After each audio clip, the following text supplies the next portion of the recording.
تو جب ہم جمعے کا خطبہ سن رہے ہوتے ہیں اس اینگل میں بیٹھ کے وہ خطبہ سن رہے ہوتے ہیں کیونکہ ہم نے اس میں سے غلطیاں نکالنی ہوتی ہیں. تو 3-4 نوجوان جو سوشل میڈیا کے ایڈکٹڈ ہوتے ہیں وہ اکٹھے ہوتے ہیں, وہ جو خطیب خطبہ دے رہے ہوتے ہیں ان کے پاس جاتے ہیں اور وہ اس چال سے جاتے ہیں کہ یہ جو انسان جس نے خطبہ دیا ہے یہ دنیا کا جاہل ترین انسان ہے, کہ اگر دینی حلقوں میں باتیں چل رہی ہیں تو صرف انجینئر مرزا محمد علی کی چل رہی ہیں. وہ اپنا نام اپنی زبان سے بڑے فخر سے لیتے ہیں.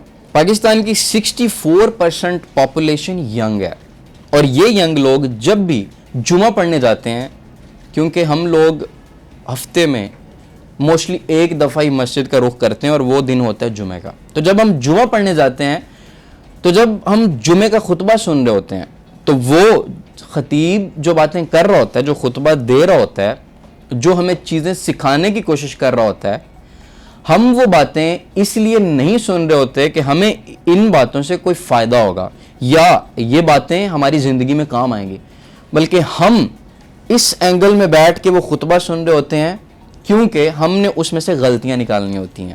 اور جب وہ خطبہ ختم ہوتا ہے تو 3-4 نوجوان جو سوشل میڈیا کے ایڈکٹڈ ہوتے ہیں وہ اکٹھے ہوتے ہیں, وہ جو خطیب خطبہ دے رہے ہوتے ہیں ان کے پاس جاتے ہیں اور وہ اس چال سے جاتے ہیں کہ یہ جو انسان جس نے خطبہ دیا ہے یہ دنیا کا جاہل ترین انسان ہے, ہم دنیا کے پڑھے لکھے ترین نوجوان ہیں. وہ ان سے جا کے بحث شروع کر دیتے ہیں کہ یہ جو بات آپ نے ادھر کی ہے یہ تو ایسے ہے ہی نہیں, یہ آپ ہمیں حدیث کی کتاب میں دکھائیں, یہ بات آپ ہمیں قرآن مجید میں دکھائیں. اس سے پہلے وہ جو یہ کویسچن کر رہے ہوتے ہیں وہ چیز انہوں نے خود بھی کلیریفائی نہیں کی ہوتی کہ کیا یہ قرآن مجید میں ہے یا حدیث میں ہے.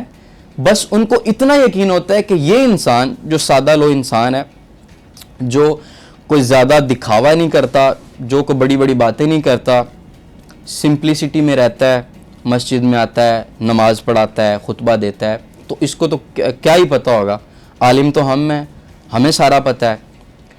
وہ جب یہ کویسچن کر رہے ہوتے ہیں وہ چیز ان کو بھی کنفرم نہیں ہوتی, لیکن اتنا یقین ہوتا ہے کہ یہ انسان جو بات کر رہا ہے یہ انسان سراسر کوئی غلط بات کر رہا ہے ممبر رسول صلی اللہ علیہ وسلم پہ کھڑے ہو کے.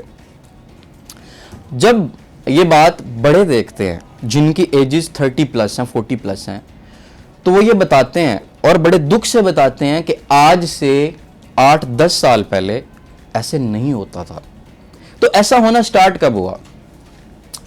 آج ہم اس ہستی کے بارے میں بات کریں گے جو اپنے منہ سے کہتے ہیں کہ میں نے جو دینی حلقے ہیں ان میں ایک انقلاب برپا کر دیا ہے, میں نے نوجوانوں کو شعور دے دیا ہے.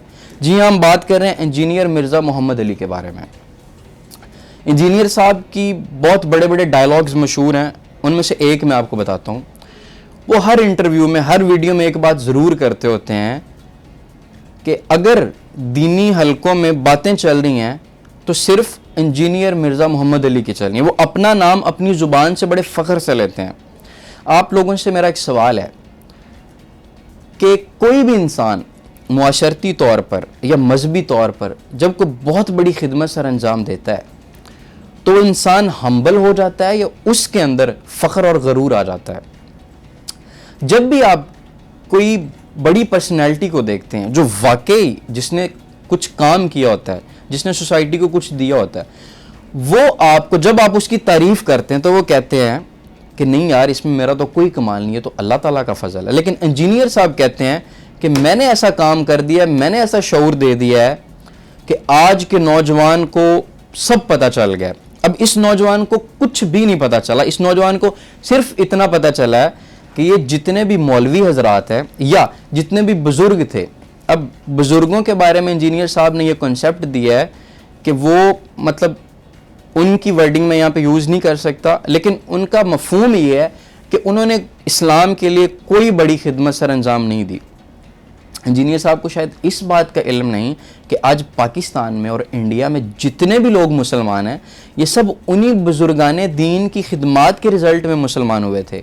انہوں نے بڑی بڑی قربانیاں دی تھیں, انہوں نے اپنی زندگی اسلام کے نام لگائی تھی اور اس کے رزلٹ میں انہوں نے تبلیغ کی تھی, اور اس کے رزلٹ میں آج جو ہم مسلمان ہیں ہماری جو 6-7 اوپر کی نسلیں تھیں جو ہمارے بڑے تھے وہ ان کی تبلیغات کی نتیجے میں مسلمان ہوئے تھے. اس سے پہلے ہمارے بڑے ہندو تھے یا سکھ تھے, بہت کم لوگ ایسے تھے جو سٹارٹنگ سے مسلمان چلتے آ رہے ہیں.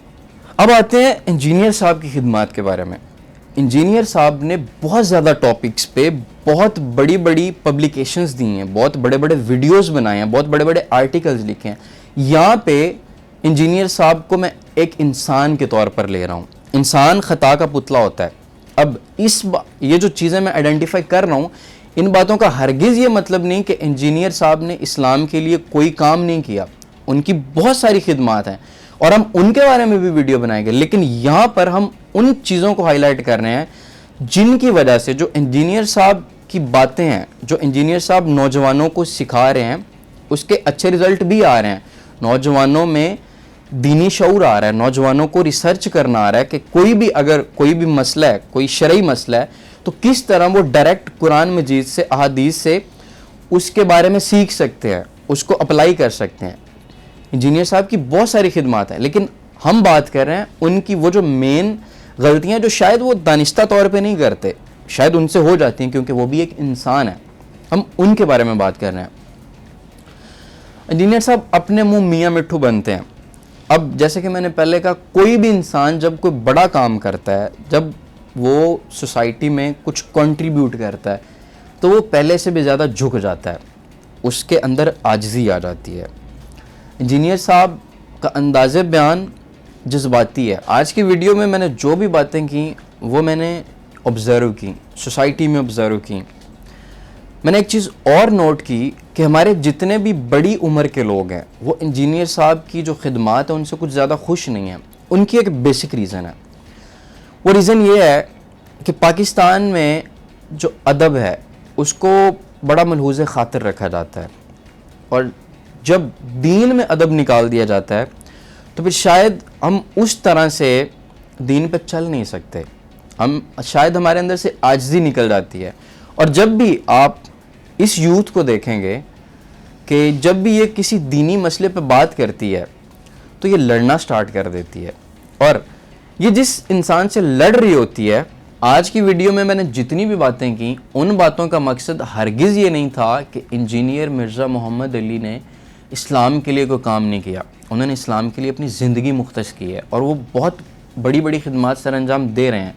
میری باتیں کرنے کا مقصد یہ تھا کہ ہم لوگ جو یوتھ ہیں, جو ان کو سنتے ہیں, اگر ان کے انداز بیان میں یا ان کی باتوں میں وہ کوئی غلطی کر جاتے ہیں, وہ کوئی بڑی بات بول دیتے ہیں, تو ہمیں یہ چاہیے کہ ہمارا جو بنیادی اثاثہ ادب ہے ہم اس کو ملحوظ خاطر رکھیں. ہم جن لوگوں کے ساتھ بحث کرتے ہیں, اور اکثر تو ہم آپس میں ہی بحث کر رہے ہوتے ہیں, اور سب سے زیادہ ہمارے محلے کی مسجد کا جو امام ہوتا ہے وہ ڈیلی 5 سے 7 دفعہ ہماری بحث کی زد میں آتا ہے.